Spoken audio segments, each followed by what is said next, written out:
आज एक भाई ने ऐसा भी प्रश्न पूछा कि हम कथा तो सुनते हैं, अच्छा लग रहा है, लेकिन ईश्वर है उसका प्रमाण क्या? तुम्हें अच्छा प्रश्न पूछने की प्रेरणा मिली, वही ईश्वर है उसका प्रमाण। और क्या प्रमाण यार मैं दूं? रूह से महसूस करो। कुछ बातें ऐसी हैं उसको प्रमाणित नहीं की जाती। हमारे शरणानंद जी महाराज कहते हैं ईश्वर के बारे में और गुरु के बारे में मानो, जानो मत। ये जानी शका, जानने के योग्य, क्योंकि हर एक ने उसको नेति नेति कह दिया, कोई जान ही नहीं पाया। उसको मानो, भरोसा हो तो। जानने जाओगे, थोड़ा बहुत जान लोगे तो तुम्हारी बुद्धि डामाडोल हो जाएगी। ब्रह्मा जी कितने ज्ञानी होंगे, लेकिन भगवान कृष्ण जब मधुमंगल की छाछ पी रहा है ब्रज की भूमि की, उसमें और जूठा खा रहा है गोप बालकों का कृष्ण, और ब्रह्मा ने देखा तो लगा कि ये काहे का ब्रह्म है, जूठी छाछ पीता है, जूठा खा रहा है।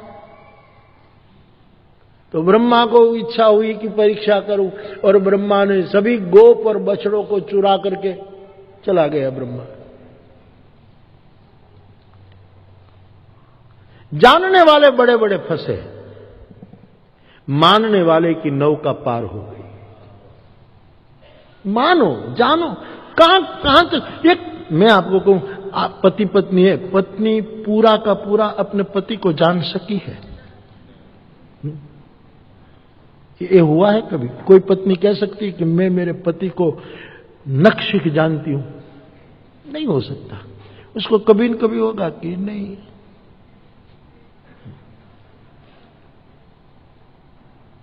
थोड़ा देर से आए तो तुरंत फोन करेगी, कहां हो? वो कहा कि मंदिर में दर्शन, तो कहा कि प्रमाण के लिए घंट बजा। ये सब होता है साहब। और वो था कहीं भटक रहा था, मंदिर में कहां था? उसने तो ऐसे कह दिया मंदिर में दर्शन करने गया, तो घंट बजा। ले, उसने कहा शंकर के मंदिर का घंट कोई चुरा कर ले गया। अब ऐसे ही जीवन चलता है साहब, ऐसे ही सब जीवन जिए जा रहे हैं। कोई पुरुष पत्नी को ठीक से जान पाया, कोई बेटा बाप को पूरा जान, हां अपवाद होते हैं, लेकिन अपवाद सिद्धांत नहीं बन सकता। एक विशिष्ट कोई हो सकता है कि किसी को नखजी जान ले, बाकी कहां जान। सद्गुरुओं की महिमा अद्भुत होती है, उसको कैसे ठीक से हम जान पाएंगे, परम तत्व को कैसे जान पाए। हां, व्यवस्था है मानस में, सो जान ही जेहि देहु जनाई। वो आपको जान सकेगा जो आपको जनाना चाहे, लेकिन जानने के बाद जानत तुम ही हो जाए। आपको जानने के बाद तो चिदानंद रूप शिवोहम अहम ब्रह्मास्मि हो जाता है। बहुत जानने की कोशिश मत करना, जीवन बहुत छोटा है, मान लो। इसमें मैं अंधविश्वास की बात नहीं कर रहा हूं।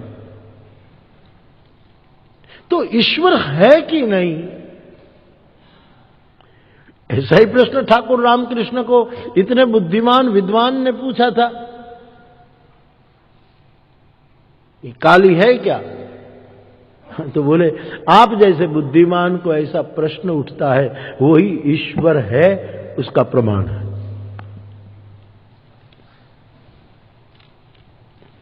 सीधी सी बात। तो मेरा कोई सिद्ध करने का यह इरादा नहीं है। आप और कथा सुनो, विवेक वर्धन होगा, धीरे धीरे आपका पूछना बंद हो जाएगा। बुद्ध के पास एक आदमी गया, उसने प्रश्न पूछा, बुद्ध ने कोई जवाब नहीं दिया, सामने देखा तक नहीं, वो चला गया। फिर आया तो बुद्ध का एक नियम था, कोई भी प्रश्न पूछता तो भाई 2 साल चुप हो जा, फिर पूछना। 2 साल की मुद्दत, एक छोटा सा सवाल जवाब देने में। बोलो ऐसी बुद्धि की कैसे आप जानोगे उसको मानो। फिर आया, फिर 2 साल डाल दी। तीसरी बार आया, फिर 2 साल। आनंद बेचारा दुखी कि कितनी जिज्ञासा लेकर ये भिक्खु आ रहा है और आप 2-2 साल दे रहे।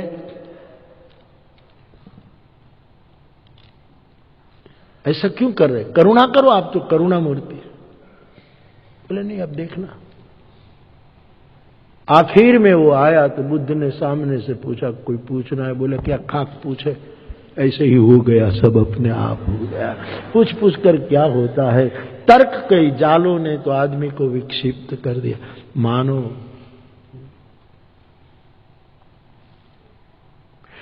मानस में चौपाइयां कितनी है, दोहे कितने हैं, छंद कितने हैं, श्लोक कितने हैं, बड़े बड़े छंद कितने हैं, छोटे कितने हैं, सौरठे कितने हैं, ये सब आप जान सकते हैं। लेकिन यदि उसमें भरोसा नहीं तो ये जानकारी आपको अंतिम समय में विक्षिप्त कर देगी। मैंने बड़े बड़े कोरे पंडितों को देखा है, विद्वानों को, जो आखिरी समय में चिथरा फाड़े, क्योंकि भरोसा नहीं था